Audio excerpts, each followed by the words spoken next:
Bonjour, on se retrouve aujourd'hui pour une nouvelle recette. La recette du jour, c'est la harira marocaine, sans légumes, juste avec du persil, de la coriandre, de la viande et des pois chiches et les épices. Donc suivez-moi pour la liste des ingrédients. Donc pour les ingrédients, vous allez avoir besoin de viande. Donc vous n'êtes pas obligé de mettre cette quantité, hein. Vous pouvez mettre vraiment un tout petit morceau de viande, puisque cette soupe ne nécessite absolument pas de viande. 2 beaux oignons hachés. Une bonne poignée de pois chiches, une demi-boîte de tomates pelées et une tomate entière, pelée et coupée, 2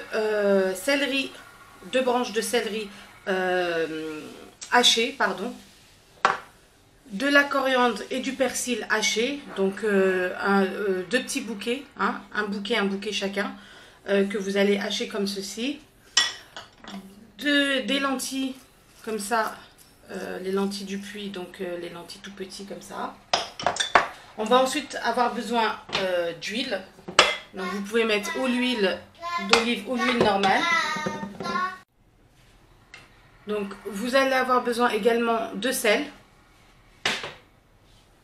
de poivre, donc à peu près une cuillère à soupe, du gingembre, du carouia, donc gingembre skinjbir, et du curcuma, ainsi qu'une cuillère à soupe de ras el hanout. Ça c'est facultatif, si vous voulez, si vous voulez pas, c'est pas bien méchant. Donc moi je ne mets pas de cannelle, certains en mettent, d'autres n'en mettent pas. Après honnêtement les épices, pour avoir vu et goûté différentes harira, y a de tout. Il y en a qui la font avec du poulet déchiqueté, il y en a qui mettent à la fin un œuf, enfin c'est voilà, qui tourne et ça fait voilà, des œufs à l'intérieur. Vraiment c'est divers et varié le harira, et d'une région à une autre. Il y en a qui mettent des fèves, il y en a qui mettent, donc vraiment c'est, comment vous dire, moi personnellement c'est cette recette déjà que je trouve la moins chère, la plus rapide, elle est très bonne honnêtement. Et voilà, donc suivez-moi pour les étapes de la préparation. Donc là, comme vous pouvez le voir dans la cocotte, j'ai mis un filet d'huile. Vous pouvez mettre plus ou moins, c'est vous qui voyez. Je vais ensuite venir y déposer la viande. Je vais ajouter ensuite, donc voilà, on a été coupé, pardon, comme vous pouvez le voir, j'ai ajouté des oignons. Je vais ensuite venir y ajouter la céleri. Voilà, donc comme on dit chez nous, on laisse bien voilà, que tous les ingrédients s'imprègnent avant de mettre l'eau. On va ensuite venir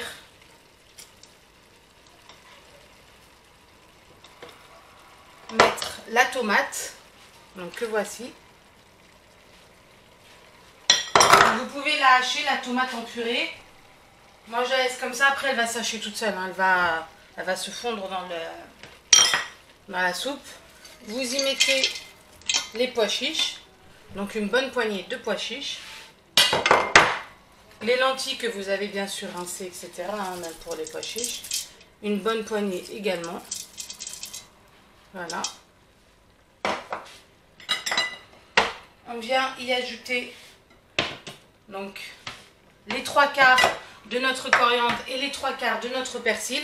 On va réserver un peu de persil, un peu de coriandre pour ce qu'on appelle l'aqda, le khmira, on peut appeler ça le khmira ta'na. En fait c'est un liant qu'on va faire à base de farine, d'eau. On va rajouter quelques épices puisque les épices seront évaporées au cours de la cuisson. Donc on va rajouter un petit peu encore des épices pour qu'ils soient bien présents, voilà, à la fin, hein, de notre soupe. La khmira, ce qu'on appelle le liant, vous pouvez la préparer de base la veille, mettre quelques gouttes de vinaigre. Voilà, ça va porter ce côté velouté, un peu acidulé, qui est juste magnifique. Voilà, donc je vais passer à présent aux épices. Vous voyez, il n'y a pas de légumes. Elle est très facile à faire et elle est très bonne. Franchement très bonne. Donc on rajoute du poivre. Voilà, l'équivalent d'une cuillère à café. Tout dépend de la contenance, voilà, de votre marmite. Là, on va venir y ajouter skinjbir, le gingembre.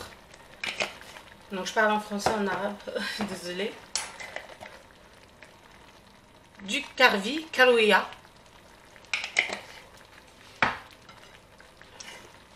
Du curcuma. Voilà. Et ras el hanout.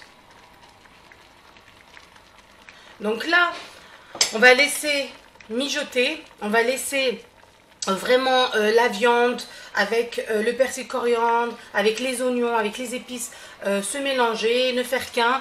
Vraiment lâcher, chaque ingrédient va lâcher tous ses arômes. Et on va venir par la suite y ajouter environ 1,5 litre d'eau. On va couvrir vraiment bien. Et on va laisser cuire donc la viande, les pois chiches, etc.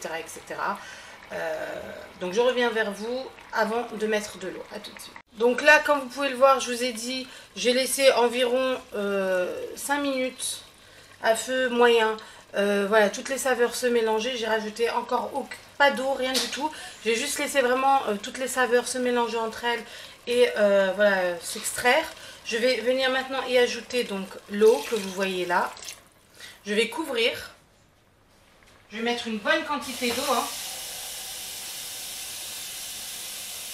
Et je vais laisser fermer ensuite. Donc vraiment comme vous voyez. Alors moi la halila, j'aime pas quand elle est rouge. Je préfère quand elle a cette couleur un peu marron, clair un peu. Je trouve ça, voilà, j'aime bien, je trouve ça joli. Donc on va laisser notre soupe cuire.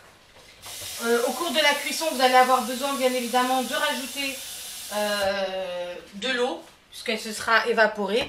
Tout dépend de la viande que vous avez utilisée, si elle cuit plus ou moins bien. Voilà.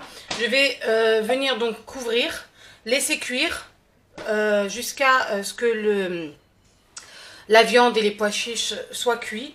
Je vais ensuite venir faire, comme je vous ai dit, mahmera, c'est-à-dire mon liant, donc de farine, où je vais rajouter encore un petit peu de coriandre, un petit peu de persil, des épices, etc. Et je vais venir y ajouter. Alors vous pouvez aussi rajouter vraiment un petit peu de vermicelle.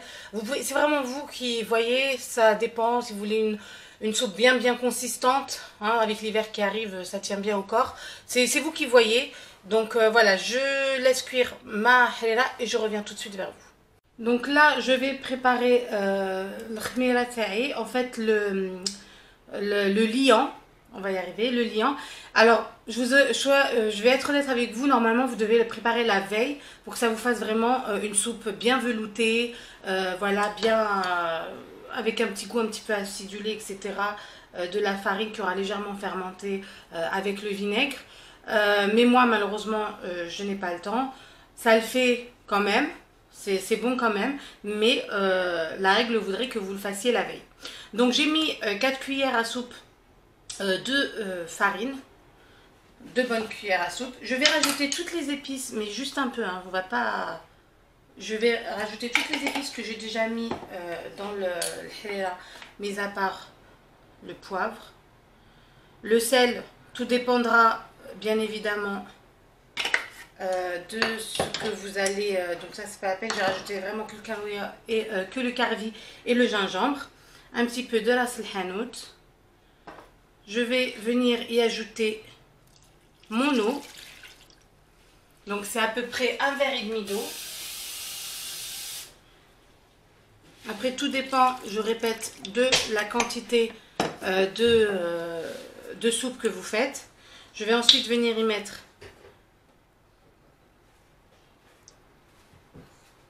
voilà, 4 gouttes de vinaigre et je vais mélanger, bien mélanger le tout, histoire qu'il n'y ait plus de grumeaux. Et ça, cette khmira, vous pouvez la faire quelques jours avant et franchement, vous allez voir, elle donne un côté velouté, un bon goût à votre soupe. Elle ajoute voilà, sa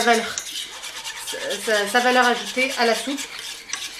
Donc on va venir ensuite, quand on viendra pour la mettre dans la soupe, On va venir ensuite y ajouter du persil coriandre, comme je vous ai dit, qu'on a laissé un petit peu, hein, un petit quart de persil de coriandre. Voilà, donc elle est bien mélangée. Normalement, je la couvre, je la réserve ou au frigo, ou s'il ne fait pas très chaud chez vous, dehors à température ambiante. Moi, j'ai pas le temps, je l'ai préparé juste en même temps que ma harira, c'est pas bien. Donc j'attends que ma harira cuise et je vais ensuite venir l'ajouter. C'est ce qui va en fait lier et épaissir notre soupe. Et notre soupe sera une fois cuite, donc on va laisser 20 minutes, on va continuer vraiment à feu doux à tourner pour que la farine ne soit pas crue, comme on dit. Donc on va venir vraiment mélanger pour déjà que la soupe ne colle pas et pour que... Alors attention, très important quand on va venir l'ajouter à la soupe, attention, ne mettez pas tout d'un coup. Voilà, on met au fur et à mesure et on regarde l'épaisseur de notre soupe. Voilà, donc notre soupe finit de cuire et on va venir y ajouter notre liant khamira. À tout de suite. Donc là, la viande est cuite. Voilà, je viens mélanger ma préparation, comme je vous ai montré tout à l'heure. Donc, la harira est cuite, hein, les pois chiches sont cuits. Et je vais venir mettre petit à petit,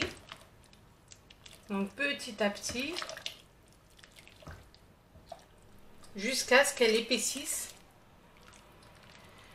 Donc il faut la laisser en même temps bien bouillir, parce qu'en fait plus elle va bouillir, plus elle va commencer à épaissir. Là vous voyez, elle commence à épaissir.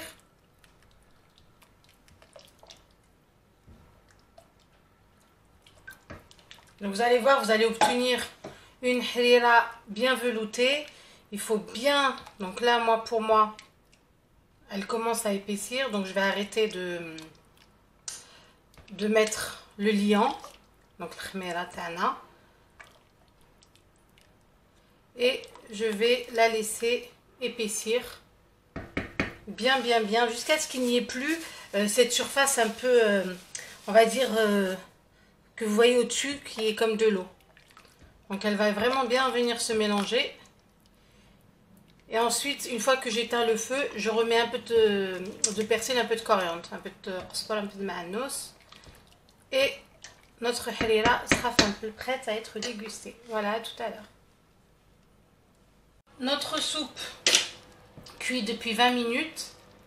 Voilà, elle est bien épaisse, mais pas trop. Je vais venir y ajouter du persil et coriandre. Et je vais la laisser comme ça environ 5 minutes.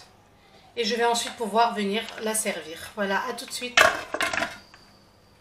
Voilà, notre harira est prête. Je l'ai servie dans un bol avec bien sûr du citron, c'est la base. Elle est très onctueuse, légère mais pas trop. Il y a encore le goût, la coriandre extra qui est encore fraîche. Bref, avec très peu d'ingrédients, on obtient une très bonne harira. Voilà, c'était la recette du jour. J'espère que ça vous a plu. N'hésitez pas à commenter, à liker et à vous abonner. Et à très vite pour une nouvelle recette.